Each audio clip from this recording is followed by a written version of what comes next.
बिस्मिल्लाहिर्रहमानिर्रहीम। जनाब ख्वाजा तारिक रहीम साहब, जनाब चौधरी एतजाज़ आसिफ साहब, जनाब लतीफ़ खोसा साहब, और मैं आप सब का बहुत ममनून हूँ कि आपने आज की राउंड टेबल कॉन्फ्रेंस को मुनक़िद किया है। और ये बड़ी खुशी की बात है कि इसमें आपने हर स्कूल ऑफ थॉट के लोगों को भी बुलाया।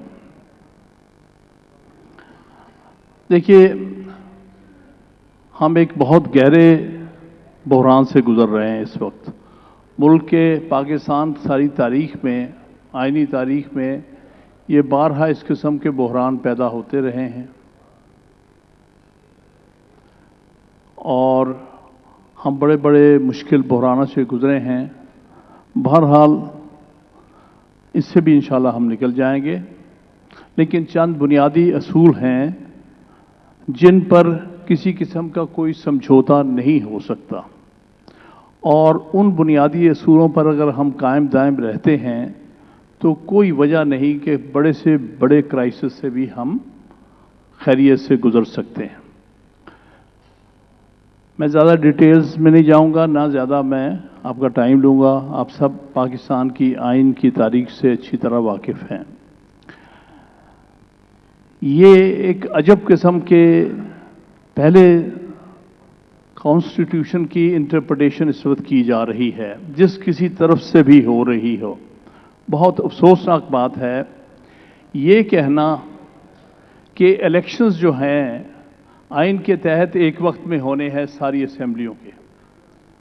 ये किस आइन की शिक के मुताबिक ये बात कही जा रही है, ये समझ से बालातर है। कहीं आइन में ये बात नहीं कही गई कि कौमी असेंबली, सूबाई असेंबली और दूसरी असेंबलीज़ के इलेक्शंस एक ही दिन या एक ही वक्त में होने लाजम हैं। ये कहीं पर आइन में मौजूद नहीं है। बल्कि हमारा हमसाया मुल्क है हिंदुस्तान, वहाँ तो हमारे यहाँ तो 4 सूबाई असेंबलियाँ हैं, वहाँ पर 28 सूबाई असेंबलियाँ हैं। और अगर आप देखें तो साल भर थ्रू आउट इलेक्शन सूबाई असेंबलियों के होते रहते हैं। कौमी असेंबली या उनके लोकसभा का इलेक्शन तो 5 साल बाद होता है, लेकिन हर साल बेशुमार हर साल कई 5, 6, 7 असेंबलियों के इलेक्शन होते हैं। वो अपने टाइमिंग के मुताबिक होते हैं। जब उनका वक्त पूरा हो जाता है, असेंबली डिसॉल्व हो जाती है या उससे पहले असेंबली डिसॉल्व हो जाती है, तो ये कहाँ लिखा है कि कौमी असेंबली और सूबाई असेंबली का इलेक्शन एक वक्त होना? ना उनके आइन में ऐसी कोई बात, ना पाकिस्तान के आइन में ऐसी बात है।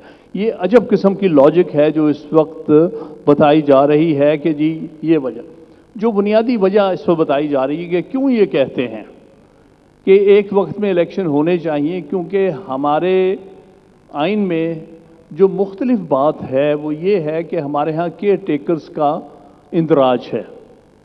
तो लिहाजा हिंदुस्तान के इलेक्शन में केयर टेकर्स नहीं, वहाँ वही हुकूमत चलती है जब तक इलेक्शन नहीं हो जाते। दुरुस्त है, लेकिन केयर टेकर्स होने से इस असूल की कैसे खिलाफ वर्जी हो जाती है, ये समझ से बाहर है।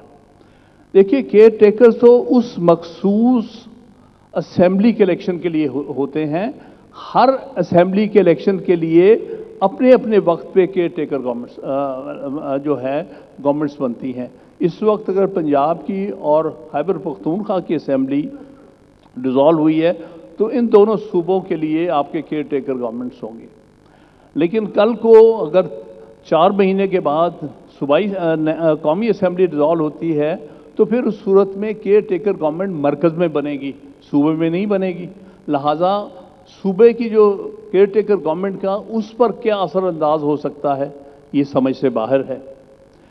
यहाँ एक प्रिजम्पशन है जो कि बिल्कुल आइनी तौर पर गलत है कि अगर सूबे की असेंबली पहले इलेक्ट हो जाती तो कौमी असेंबली के इलेक्शन में वो असरअंदाज होगी। इसका मतलब है कि आप बजाय इस चीज़ को देखने के लिए कि हमारा इलेक्शन कमीशन आज़ाद हो और वो आज़ाद इलेक्शन जिनको हम कहते हैं फेयर एंड ट्रांसपेरेंट इलेक्शन करा सके, कोई वजह नहीं है। یہ ایک منفی لاجک ہے جو لائی جا رہی ہے کہ جی صرف پروویژنز کے ٹیکر گورنمنٹ کے ہیں تو اس لیے ایک وقت میں الیکشن ہونا ضروری ہے. اس سے آئین کی بہت ساری شقوں کی خلاف ورزی ایک وقت میں ہوتی ہے. پہلی تو بات یہ ہے کہ یہ ایک بڑا ان یوزول سٹینس لیا گیا ہے کہ الیکشنز جو ہیں ساری اسمبلیوں کو ایک ہی دن اور ایک ہی وقت میں ہونے چاہیے. دوسری جو بات ہے کہ ہمارا بنیادی فرض ملک کے ہر ادارے کا، نہ صرف عدلیہ کا بلکہ اسی طرح مقننہ کا، اسی طرح انتظامیہ کا فرض ہے کہ وہ آئین کی پر عمل داری کرے لیٹر اینڈ اسپرٹس، جس کو ہم یہ کہتے ہیں follow the constitution in letter and spirit. جو لیٹر پہلے آتا ہے، اسپرٹ بعد میں آتی ہے. جو لیٹر آف دی کانسٹیٹیوشن میں لکھا ہوا ہے آپ پر فرض ہے کہ اس کے اوپر آپ عمل درآمد کریں. جب کانسٹیٹیوشن میں لکھا گیا ہے آن ڈیزولوشن آف اسمبلی الیکشن 90 دن میں ہونے، آپ کے پاس کوئی گنجائش نہیں ہے کہ کسی بہانے سے آپ اس سے باہر نکل سکیں. لہذا follow the letter of the constitution and the spirit of the constitution is also the letter of the constitution. آپ نے اس سے باہر نہیں ہونا، پہلی بات. دوسری بات اسی حوالے سے یہ ہے کہ enforcement of judgments of the supreme court and for that matter superior courts, یہ آئین کا ڈکٹیٹ ہے ہمارے لیے کہ جو بھی سپریم کورٹ فیصلہ کرے گی اس فیصلے کو تمام تر جتنی بھی انتظامی ادارے ہیں، all executive authorities are bound by those decisions. کس طرح یہ اسمبلیوں میں اور کس طرح یہ حکومت والے یہ بات کہتے ہیں کہ بھائی ہم ریجیکٹ کرتے ہیں سپریم کورٹ کے آرڈر کی. تم تو آئین کی خلاف ورزی کر رہے ہو. آرٹیکل 189 90 جہاں پر کہا گیا ہے کہ تم پر لازم ہے کہ تم نے سپریم کورٹ کے فیصلے پر عمل درآمد کرنا ہے اور عمل درآمد کرانا ہے، تو تم واضح طور پہ آئین کی خلاف ورزی کر رہے ہو. سپریم کورٹ کے فیصلے کو ڈیفائی کر کے فیصلے کو ڈیفائی کرنا بالکل صحیح کہا ہمارے بھائیوں نے کہ it is virtually subversion of the constitution. So therefore یہ ہم وکلا اپارٹ فارگیٹنگ اباؤٹ کہ ہمارا کس سیاسی جماعت سے تعلق ہے، کس سے نہیں ہے یا نہیں ہے بے شک تعلق، ہم سب سے پہلے وکیل ہیں، پھر اس کے بعد ہماری سیاسی افیلیشنز ہیں. کبھی کبھی ہمارے دوست کسی زمانے میں کہہ دیا کرتے تھے کہ جی پہلے میں پارٹی کا ممبر ہوں پھر میں وکیل ہوں. مجھے خوشی ہو رہی کہ آج وہ وکیل پہلے ہیں، پارٹی کے ممبر بعد میں ہیں، تو یہ بڑی اچھی بات ہے، خوش آئند بات ہے. میں آپ سب سے یہی بات کرنا چاہتا ہوں، ہم سب سے پہلے وکیل ہیں، پھر ہم کسی پارٹی کے ممبر ہیں. اور بطور وکیل کے ہمارا سب سے بڑا فرض آئین کی بالادستی ہے. ہم ہیں تو آئین ہے، آئین ہے تو ہم ہیں. اگر آئین نہ ہو خدا نہ خواستہ تو وکلا کے پیشے کا کوئی جواز نہیں رہ جاتا. باقی ایکٹیویٹیز تو بعد میں ہوں گی، پہلے آپ آئین کو بچائیں گے اور آئین پر عمل درآمد کریں گے اور کرائیں گے، تبھی اس صورت میں آپ کے وکیل ہونے کا صحیح معنی میں جواز پیدا ہوتا ہے، ورنہ کوئی جواز پیدا نہیں ہوتا. لہٰذا کوئی وکیل جو آئین کی عملداری کے خلاف بات کرتا ہے وہ در حقیقت آئین کی نفی کر رہا ہوتا ہے. اور جو یہ کہتا ہے کہ میری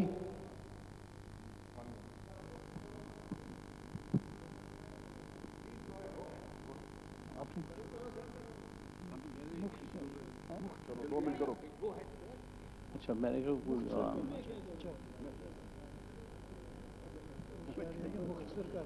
مختصر کر لیں، میں ابھی ختم کر دیں. میں نے تو کون سی بات لمبی کی ہے؟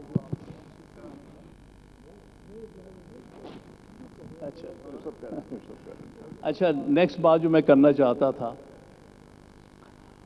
وہ یہ ہے کہ ہماری تاریخ بھری پڑی ہے چند ایک ایسے انسیڈنٹ سے جو ہمارے لیے اس ملک کی تاریخ میں بہت زیادہ جس نے نقصان پہنچایا ہے.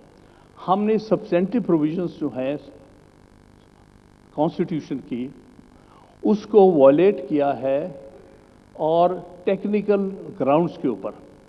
یہ سلسلہ آج سے मौलवी तमीज़ुद्दीन खां के केस से चल रहा है। हमने सब्सटेंटिव प्रोविजंस को डिफीट किया है और उसके बरक्स हमने एक टेक्निकल ग्राउंड लेके उसको रास्ते से हटा दिया।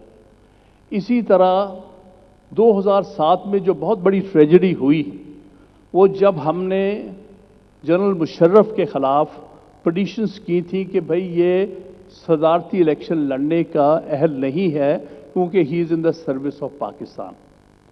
उस वक्त बदकिस्मती से 9 जजेस का बेंच था, हेडेड बाय लेट भगवान दास। 6-3 हमें टेक्निकल ग्राउंड पे नॉकआउट किया था, क्योंकि ऑन मेरिट वो ये नहीं कह सकते थे कि हाँ एक बावर्दी शख्स जो है वो सदारती इलेक्शन लड़ सकता है। तो उन्होंने कहा था आपकी लोग स्टैंडाई नहीं है, चाहे उसमें इमरान खान पटिशनर था, काजी हुसैन अहमद पटिशनर था और सब कुछ। तो ये बहुत बड़ी बदकिस्मती हुई थी। अगर उस वक्त सही फैसला होता तो 3 नवंबर 2007 देखने को नहीं आता। तो और रिपीटेडली आज भी जो इतराज़ उठाया जा रहा है, जो कि मेरे नज़दीक उसमें कुछ सब्सटेंस नहीं है, वो है कि आया इस केस को सुओ मोटो लिया जा सकता कि नहीं। आप एक टेक्निकलिटी को ला के सब्सटेंस को डिफीट करने की कोशिश कर रहे हैं, जो कि बड़े अफसोस की बात है। अगर किसी केस का सुओ मोटो ले जाने का जवाज़ है तो इससे बड़ा केस कोई नहीं है सुओ मोटो के लिए, जहां सारा मुल्क एक इज़्तिराब के आलम में है। सारा मुल्क इस वक्त देख रहा है सुप्रीम कोर्ट की तरफ, और आप कहते हैं कि सुओ मोटो तो आप फिर को टेक्निकलिटी को ला के इस स्टेज पर हमें डिस्टेबलाइज करेंगे। चौथी बात जो ये मैंने कहनी थी उसको, कि इंडिपेंडेंस ऑफ जुडिशरी जो है वो इंश्योर ही सिर्फ उस सूरत में होती है जब आइन को अबाइड बाई किया जाए। अगर आइन की शिकों को हम नहीं अबाइड करते तो फिर इंडिपेंडेंस ऑफ जुडिशरी का ख्वाब कभी पूरा नहीं हो सकता। एक बात जिसके की तरफ ज़ुबैरी साहब ने बिल्कुल कहा है कि हम उम्मीद करते हैं, बल्कि हमारी पूरी तवक्कुआत है कि सुप्रीम कोर्ट के अंदर अगर कोई इख्तलाफात हैं, एक तो हमें कोशिश करनी चाहिए कि उन इख्तलाफात को किसी सूरत में बढ़ाएं ना इस किस्म की कोई स्टेटमेंट दें, ना इस किस्म की कोई पिटीशनें फाइल करें, ना इस किस्म का कोई स्टैंस लें जिससे कि वो खलीज अगर कोई पैदा हुई है वो खलीज बढ़ जाए, क्योंकि ये ना मुल्की मफाद में है, ना आइन के लिए अच्छी बात है, ना हमारी अदलिया के लिए अच्छी बात है। हम सबको मिलकर कोशिश करनी है और इंशाअल्लाह ताला कोशिश करेंगे कि जो इश्यूज हैं उनको डिफ्यूज़ किया जाए और सुप्रीम कोर्ट को एक दफ़ा फिर एक यूनाइटेड अदारे के तौर पर इस मुल्क की खिदमत करने का मौका दिया जाए। इस अदारे को आपस में उनके डिफरेंसेस को किसी तौर पर भी बढ़ाने के लिए जलती पे तेल का काम वकला नहीं कर सकते, क्योंकि हमारा जवाज़ ही ख़त्म हो जाता है अगर अदलिया इंडिपेंडेंट नहीं रहती या अदलिया आपस में डिवाइड हो जाती है। मैं फिर आप सबका ममनून हूँ कि आपने हमें बुला के इस अपने ख्यालात का इज़हार का मौका। जनाब हामिद खान साहब, बहुत मेहरबानी।